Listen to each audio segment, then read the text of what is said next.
Big boss करत आहे सूरजचा फक्त आणि फक्त टीआरपी साठी वापर। हो, आपल्या सगळ्यांनाच माहित आहे की सूरज किती गरीब परिस्थितीमधून आज येऊन बिग बॉस पर्यंत पोहोचलाय आणि त्याला किती वोट्स मिळतात।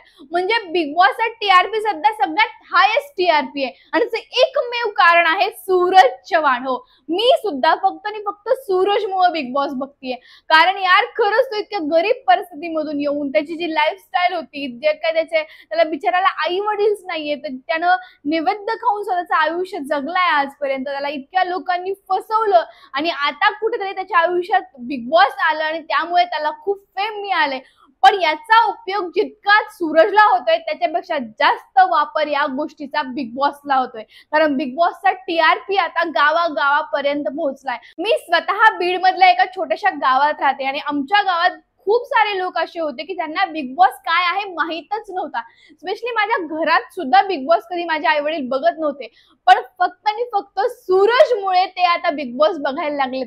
कारण सोशल मीडियावर ते सूरजला नेहमीच पाहायचे, पण सूरज नेमका कसा आहे, त्याची लाईफस्टाईल कशी आहे, जी काय त्याची जर्नी आहे आणि बिग बॉसनी ना ज्या पद्धतीने सूरजचे प्रोमो टाकले होते ना, त्यामुळे खरंच तर बिग बॉसला खूप मोठा टीआरपी मिळालेला आहे आणि बिग बॉसने सूरजचा खूप उपयोग केला आहे। मला असं वाटतं सूरजचा उपयोग बिग बॉसने टीआरपी साठी केला ते ओके, पण त्यांनी सूरजला ट्रॉफी देणार का हा खूप मोठा प्रश्न आहे। कारण यार आपल्याला असं वाटतं की सगळं तिथे जे चालू आहे ती वोटिंग नुसार सुरू आहे, पण मागच्या वेळेस पॅडी दादांना त्यांनी घराबाहेर काढलं ते मला खूप चुकीचं वाटलं आणि ज्या पद्धतीने ते निकीला पुश करतात ना ते मला बिलकुल आवडत नाही। म्हणजे निकीला डायरेक्ट तिकीट टू फिनाले मिळालंय यार, म्हणजे तिनं जी काय घाणेरडा गेम खेळला तो मला बिलकुलच आवडलेला नाहीये। निकीचा गेम मला बिलकुल नाही आवडला आणि ज्या पद्धतीने सूरज गेम खेळला, अंकिता गेम खेळली, पॅडी दादा गेम खेळले, यार पॅडी दादांचं वय इतकं जास्त होतं तरी पण पॅडी दादांनी टास्क किती चांगल्या पद्धतीने कंप्लीट करत होते आणि त्यांना बिग बॉसने घराबाहेर काढले आणि तिथे निकीला घरामध्ये ठेवले। म्हणजे जान्हवी मध्ये आणि पॅडी दादा मध्ये झालेली फाईट ही महाराष्ट्रात खूप व्हायरल झाली होती की जान्हवी असं बोलली होती पॅडी दादांना की तुम्ही आयुष्यभर जोकरच बनून राहिलात आणि आता पण इथे येऊन जोकच करतात, तुम्ही जोकरच आहात वगैरे, अशा खूप वाईट शब्दात जान्हवी पॅडी दादांना बोलली होती आणि त्यावर अख्खा महाराष्ट्र तिच्या विरोधात भडकला होता आणि त्यावर तिला फक्त शिक्षा मिळाली की ती जेलमध्ये जाईल आणि ती जेलमध्ये काही दिवस राहिली, नंतर बाहेर आली।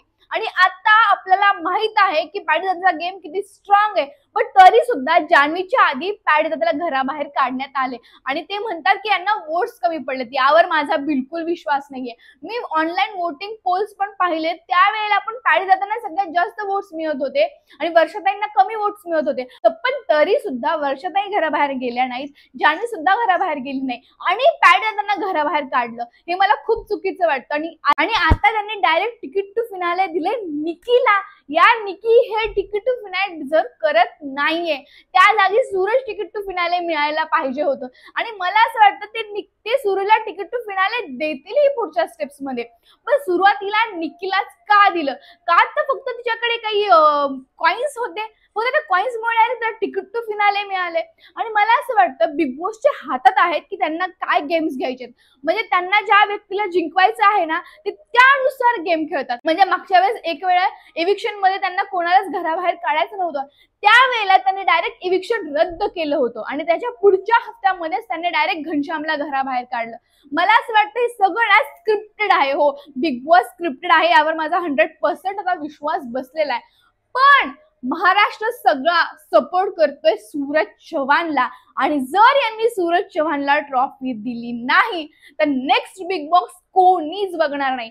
प्लीज कमेंट मध्ये सांगा यावर तुम्हाला काय वाटतं। आणि ज्या परिस्थितीमधून म्हणजे सूरज आलेला आहे आणि काल त्यांना ईव्ही दाखवल्या गेली, म्हणजे प्रत्येकाला त्यांची आजपर्यंतची बिग बॉस मधली जर्नी कशी होती ही दाखवल्या गेली। जान्हवीला दाखवली, वर्षाताईंना, अंकिताला, डीपी दादांना, अभिजितला आणि सगळ्यात लास्टला दाखवली सूरजची ईव्ही। मला हे खूप चुकीचं वाटलं, म्हणजे मी खूप एक्साइटेड होते की बाबा सूरजचं कधी येईल आणि हे प्रोमो मध्ये आपल्याला सूरजची झलक दाखवत होते, पण ऍक्च्युअली त्यांनी सगळ्यात शेवटी दाखवलं का तर आपण म्हणजे ऍज अ ऑडियन्स म्हणून तोपर्यंत थांबावं, म्हणजे त्यांना तितका टीआरपी म्हणजे त्यांना तितका टीआरपी मिळेल असा ते यूज करत आहे सूरजचा. आणि सूरजच्या प्रोमो बद्दल तर मला बोलायलाच नको, त्यांनी इतके भारी भारी सूरजचे प्रोमो काढले होते. म्हणजे सूरज फक्त 2 शब्द जरी बोलला तरी प्रोमो मध्ये फक्त ते 2 शब्दच यायचे ना. आपण ऍक्च्युअली ज्यावेळेस टास्क बघायला जाऊ त्यावेळेस असं दिसायचं की अरबाजनेच त्याला मारलेलं आहे, अरबाजने त्याला ढकललं वगैरे होतं, त्यावेळेस सूरज चिडला होता, तो प्रोमो पण दाखवला गेला होता. पण ऍक्च्युअली त्यामध्ये म्हणजे त्या टास्क मध्ये अरबाजच त्यावर भारी पडला होता. तरी सुद्धा आपल्याला प्रोमो मध्ये तसं दाखवले गेलं का, तर आपण बिग बॉस बघावं म्हणून. आणि ही गोष्ट मला खूप चुकीची वाटली आहे. आणि आता ना पॅडी दादा घराबाहेर आलेत ना, त्यावेळेस पॅडी दादा घराबाहेर सुद्धा सांगत आहेत की मी सूरजला आयुष्यभर साथ देणार आहे, त्याचं पालकत्व मी स्वीकारणार आहे. अंकिता सुद्धा घरामध्ये म्हटलीये की मी त्याला घर बांधून देण्यामध्ये हेल्प करेन वगैरे. आणि अशा चांगल्या लोकांमध्ये जर सूरज राहिला तर खरंच त्याच्या आयुष्यात खूप मोठे मोठे बदल घडतील. मला तर असं वाटतं की यार हे लोक खूप चांगले आहेत आणि हे असंच व्हायला पाहिजे. पण निकीनं इथे अंकिताला बोट दाखवलं, पॅडी दादांना बोट दाखवलं. तुम्ही फक्त त्याची सिंपती घेण्याचा प्रयत्न करता, तुम्हाला टीआरपी साठी त्याचा वापर करायचा आहे म्हणून तुम्ही सूरजला बोलता, सूरजच्या मागे मागे करता. आणि मला असं म्हणायचंय निकीला की निकी आजपर्यंत कुठे होती. म्हणजे ज्या वेळेला निकीने नेहमीच सूरजला इविक्शन मध्ये टाकलेले, नॉमिनेट केले सूरजला नेहमीच, आणि त्यावेळेला पॅडी दादाने त्याला वाचवलंय, पॅडी दादाने त्याला गेम शिकवलाय. म्हणजे रोजच्या दैनंदिन जीवनातल्या पण बऱ्याचशा गोष्टी पॅडी दादा त्याला समजावून सांगायचे. आणि आपल्याला खूपदा त्यांनी पॅडी दादांमधली सूरज मधली केमिस्ट्री पण दाखवली आहे की ते कशा पद्धतीने गप्पा मारतात, ते कशा पद्धतीने जोक्स करतात. आणि सूरज तर खरंच खूप हक्कानं त्यांना बोलत होता. आणि या गोष्टी आपल्याला दाखवल्या गेल्यात. आणि जो निकीने आता मुद्दा उचलला होता ना, तो मला बिलकुल आवडला नाही, ते मला खूप चुकीचं वाटलं. इथे निकी 100% चुकीची आहे, अंकिता पॅडी दादा बरोबर आहेत. कारण त्यांनी आजपर्यंत त्याला गेम सांगितलाय, सगळं शिकवलंय. आणि निकी कोण आहे त्याला बोलणारे की तुम्ही खूप चुकीचं, तुम्ही फक्त त्याचा वापर करताय. असं काही नाहीये, असं प्रेक्षक म्हणून मला वाटतं. प्लीज तुम्हाला काय वाटतं कमेंट मध्ये नक्की सांगा. आणि सूरजच जिंकला पाहिजे, कारण सूरजची जी लाईफस्टाईल मला नंतरची बघायची एक्साइटमेंट आहे ना, म्हणजे मला आपल्याला माहित आहे की आता सूरज घराबाहेर गेल्यानंतर सूरजचा पहिला प्रोजेक्ट काय असेल.